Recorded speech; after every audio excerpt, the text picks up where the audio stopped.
Is Bernie Sanders becoming the new Howard Dean in the Democratic presidential primary?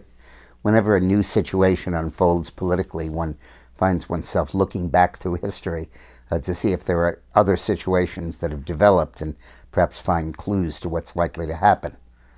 The Hillary operation lately has been sending out signals that Bernie Sanders is seriously threatening Hillary.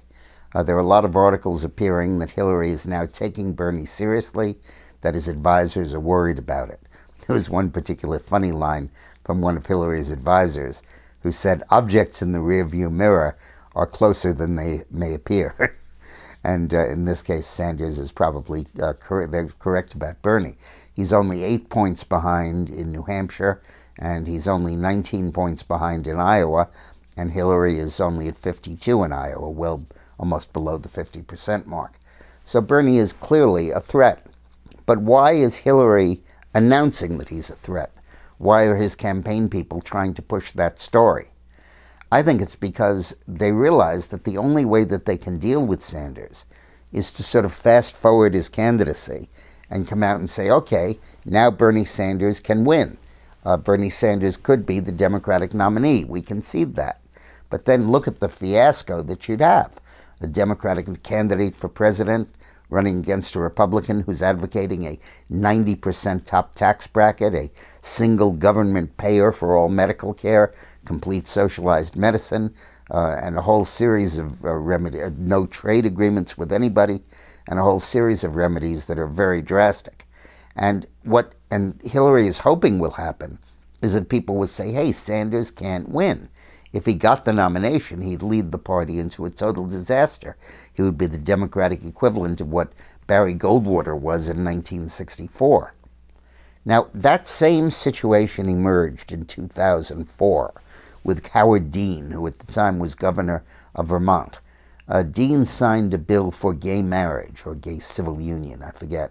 But it was the first state to legitimize, in effect, gay marriage. And it sent shockwaves throughout the country, because back then, 11 years ago, we were very different in our opinions about gay marriage. And Dean shot up in the Iowa and other early polling. He was flooded with money and volunteers and workers.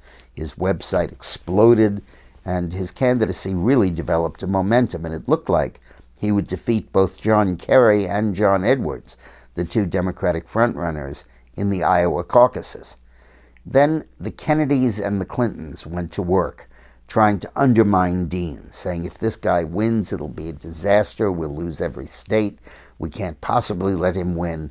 And they breathed new life into John Kerry's campaign, and Kerry came back and defeated Dean. And Edwards ran a second, and he became the vice presidential nominee. That may be what Hillary is hoping to have happen. Sort of move quickly through the Sanders candidacy, acknowledge its potency, raise fears about it, and then capitalize on those fears to get primary support she otherwise might not receive. But there's one problem. His name is Joe Biden. Because if Biden gets into the race, Hillary is not the only alternative to Sanders. And she can dump on Sanders. But then the voters have the question, do we want to go back to Hillary, who we used to support and we abandoned because of her scandals and secrecy and paranoia and Nixonian qualities, or do we want to try Joe Biden out, who's tested, loyal, for the Obama agenda, has run 1 million times, he has no skeletons in his closet, whereas Hillary more or less has to move out of her house because the skeletons are totally overflowing her closet. So that's interesting to see how this democratic process evolves. Thanks for watching.